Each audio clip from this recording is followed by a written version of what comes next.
Pecel lele, sajian yang seolah identik dengan kota Lamongan ini rasanya selalu ada di setiap sudut ibu kota. Dengan menu yang beragam, dari lele goreng kremes, ayam goreng hingga jeroan ayam, warung pecel lele selalu ramai didatangi semua kalangan. Tapi tak semua tahu jika kehadiran pecel lele di ibu kota justru muncul dari ketidaksengajaan. Awalnya, menu yang ditawarkan para penjual yang asli Lamongan adalah soto Lamongan. Baru di tahun 70-an, mereka berinovasi menjual pecel lele. Waktu itu belum jualan pecel lele, tapi di Jakarta ini sudah ada orang Betawi jualan lele namanya pencak lele gitu. Nah, mereka pulang ke Lamongan, akhirnya membuat sambal khas Lamongan, tapi nggak ada kacang tanahnya begitu. Baru tahun 93-an Pak Wiji yang hijrah ke Jakarta, beliau yang melopori pecel lele Lamongan di Jakarta. Jika dilihat sekilas, menu ini tampak sederhana. Nasi putih hangat, lalapan kemangi dan timun, serta lele lengkap dengan sambalnya. Tapi menu sederhana ini ternyata mampu bertahan selama puluhan tahun. Lantas, apa yang membuat pecel lele bisa bertahan puluhan tahun bahkan dengan menu yang nyaris sama? Winarno alias Cak Bodong berjualan pecel lele sejak tahun 2004 di kawasan Bekasi, Jawa Barat. Pria asli Lamongan ini mengaku rahasia sukses dagangannya ada di sambalnya. Cita rasa yang khas itu dari sambalnya, Mas. Dari sambalnya. Kita itu mendatangkan langsung dari terasi, kayak terasi itu langsung dari Lamongan, cobeknya, ulekannya. Nah, makanya kalau udah dari sono itu kan cobeknya cobek dari tanah itu. Jadi khas banget. Jadi biar nambah selera orang makan sambal itu.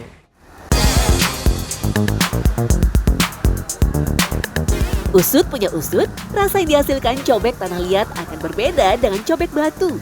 Meski membutuhkan waktu yang lama, proses penghalusan justru akan mengeluarkan minyak alami dari bumbu yang digunakan. Dalam sehari, bisa habis lebih dari 15 cobek besar sambal tomat. Bahkan bisa lebih banyak di hari-hari tertentu seperti liburan dan tanggal gajian. Rasa khas sambal pecel lele Lamongan inilah yang membuat pengunjung datang lagi dan menjadi pelanggan tetap hingga bertahun-tahun.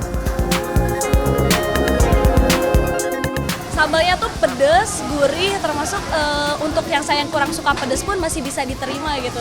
Jadinya emang sambalnya cocok untuk yang kurang suka pedes pun masih bisa masuk. Karena sambalnya nggak terlalu pedes, satu. Terus kalau dipaduin sama menu-menunya gitu, dia cocok jadi enak. Dan dia nggak yang tipikal sambal yang manis gitu.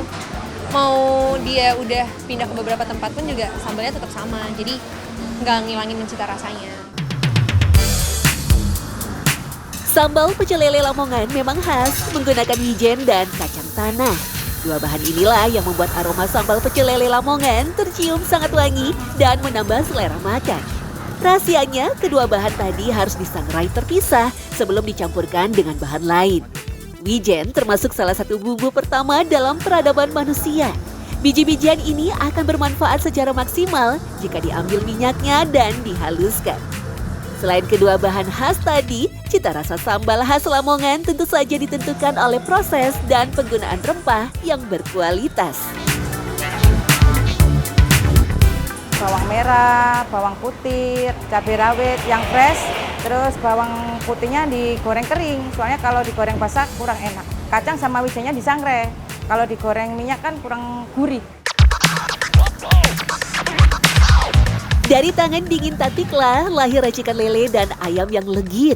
Selain menggunakan bahan segar yang dibeli setiap hari, rahasianya ada di proses awal sebelum masuk ke dalam wajan. Kalau ayam bakar kan cara masaknya lebih lama daripada ayam goreng. Kalau ayam bakar 2 jam, ayamnya diangkat, habis itu bumbu buat celupannya itu dimasak sampai 1 jam. Kalau ayam goreng di presto biar lebih empuk daripada kalau dimasak biasa kan nggak terlalu empuk, kalau di presto kan bisa empuk. Dengan omset rata-rata 500 porsi setiap hari, Dapur Cak Bodong bisa menghabiskan ayam 50 ekor, nasi 27 liter, dan lele mencapai 10 kilogram. Jangan bosan-bosan, kita selalu mencoba. Dan mencoba. Selalu kita konsisten. Masalah masakan, masalah semua pelayanan, harus kita yang sopan, yang kebersihan, itu rahasia suksesnya. Sambal memang menjadi daya tarik tersendiri dalam bisnis kuliner di tanah air. Tak hanya pecel lele yang punya kunci kenikmatan di sambalnya, menu satu ini juga sama. Ya, nasi bebek Madura. Tampil dengan sambal bebek yang berwarna hitam pekat dan kental, warung bebek Maisa nyaris tak pernah sepi pengunjung.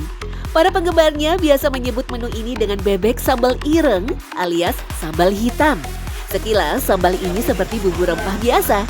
Tapi jangan salah, meskipun tak terlihat warna merah cabenya, pedasnya sambal ini dijamin bikin bibir dan lidah kepanasan.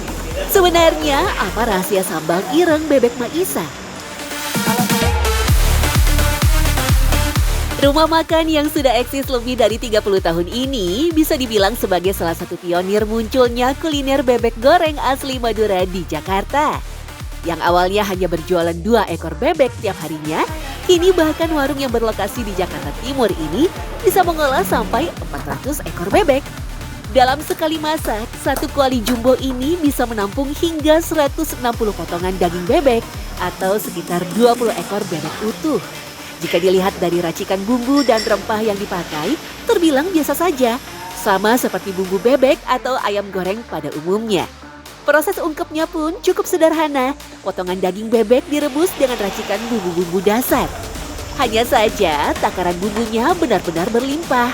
Bebek pun harus direbus selama 5-6 jam agar mendapatkan tekstur daging yang empuk. Karena udah ciri khas Madura ya. Tapi kalau di kampung kita, di kampung lain ya nggak tahu juga ya namanya. Kota Madura itu kan luas gitu. Cuman kita tuh punya ide sendiri. Setelah daging bebek diangkat, kuali pun dipenuhi dengan endapan bumbu berwarna hitam kental dan mengeluarkan minyak. Bumbu hitam bercampur minyak lemak bebek inilah yang kemudian oleh Maisa dibuat jadi sambalnya dengan menambahkan cabai rawit dan bawang putih ke dalamnya. Kalau saya saingan, sama-sama pedas. Karena kita berani cabai.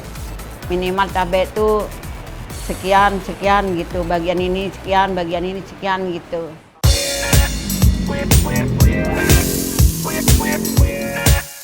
Sepiring nasi hangat, 1 potong daging bebek goreng, sambal hitam, dan potongan timun memang terlihat simpel, tapi nikmatnya luar biasa. Kesuksesan nasi bebek sambal ireng yang begitu melegenda ternyata juga berasal dari konsistennya Maisa menggunakan bahan-bahan terbaik untuk membuat olahan bebek dan sambalnya. Resepnya hati-hati ya masaknya. Jadi menjaga kualitasnya juga.